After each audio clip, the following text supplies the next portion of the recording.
भर शरीर बेच करके ढेर सारा वैभव एकत्रित किया था।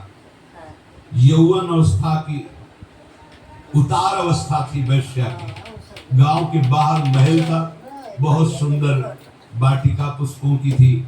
एक संत मंडली जिनके साथ आचार्य चरण भी थे, वहां से निकले तो बोले आज रात्रि कोई पवित्र स्थान हो तो हमें बताओ जहां अपने ठाकुर विराजमान करें और वहां आरती पूजा करके भोग लगाए, ठाकुर जी को विश्राम करें। तो कुछ उद्दंड लोग थे, उन्होंने कहा हाँ बहुत पवित्र स्थान है, वो जो बगीचा देख रहे हो ना वो परम पवित्र ही है, क्योंकि वहां वैश्या अपने मित्रों के साथ हास्य विलास ऐसे करती रहती। संत सरल चित्त, कहीं कोई संशय नहीं, विश्वास। गए वहां, जल छिड़का, सोहनी लगी, ठाकुर जी विराजमान थे। बस थोड़ी ही देर में भोग लगने के बाद आरती हुई, संध्या आरती, शंख घंटानाद। वैश्या ने सुना कि मेरे बगीचे में शंख घंटानाद कहां से? मैं तो नीच आचरण कर दृष्टि डाली तो एक से एक परमहंस महात्मा। ओहो, मुझ अभागिनी के भाग्य खुल गए, ये भगवत प्रेमी महात्मा कहां से आ गए? अभी तक तो कौओं जैसी चेष्टा करने वाले लोगों का संग ये हंस कैसे आ गए हमारे बगीचे?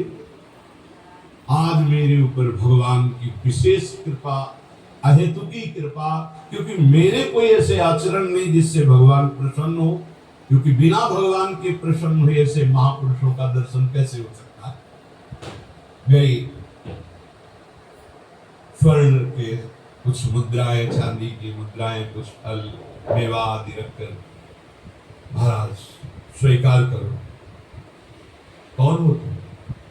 भगवान जिस बगीचे में बैठे हो इस दासी का ही बगीचा है। कौन हो तुम? वैश्यावृत्ति से जीवन निर्वाह करने वाली मैं वैश्या। आपने कोई लोन लिया है या लेना चाहते हैं तो ये ऐप। बेटा कोई बात नहीं,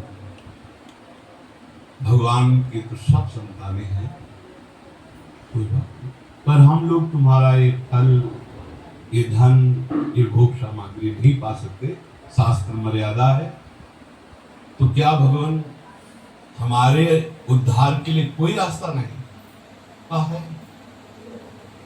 तुम सब संपत्ति, आभूषण ये बेच करके एक रत्नों का हार बनाओ और रंगनाथ जी के माथे में धारण करो, सारे पाप नष्ट हो जाएंगे, तुम्हें भगवत प्राप्ति हो जाएगी।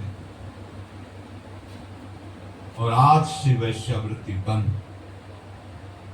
भगवान वचन देती, आज तक कभी ऐसा आनंद प्राप्त ही नहीं हुआ था संत समागम का। वचन देती हूं कभी अब इस शरीर को अपवित्र नहीं करूंगा। और सब आभूषण जो जो वैभव बेचने वाला था बेच करके, फिर उसके मन में आया कि क्या मुझे मंदिर में जाने दिया जाएगा? आचार्य चरण से प्रार्थना की, प्रभु मैं वैश्या हूं, प्रसिद्ध हूं, क्या मुझे मंदिर में जाने दिया जाएगा? तो उन्होंने कहा जब हम आदेश करेंगे मंदिर में जाने, तुम अपने हाथ से समर्पित करना, प्रभु स्वयं स्वीकार करें। जब द्रोही दीन दयालु राघव तो साधु संगति पाई, जब साधु संगति मिल जाती है तो संस्कृति का अंत हो जाता है।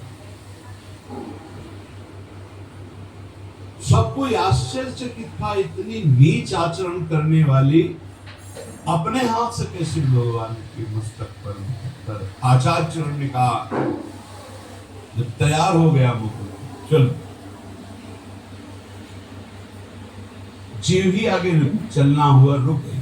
भगवान मेरा पाप, मेरा पिंड नहीं छोड़ रहा। क्या हुआ? मैं रजस्वला हो गया। अब कैसे?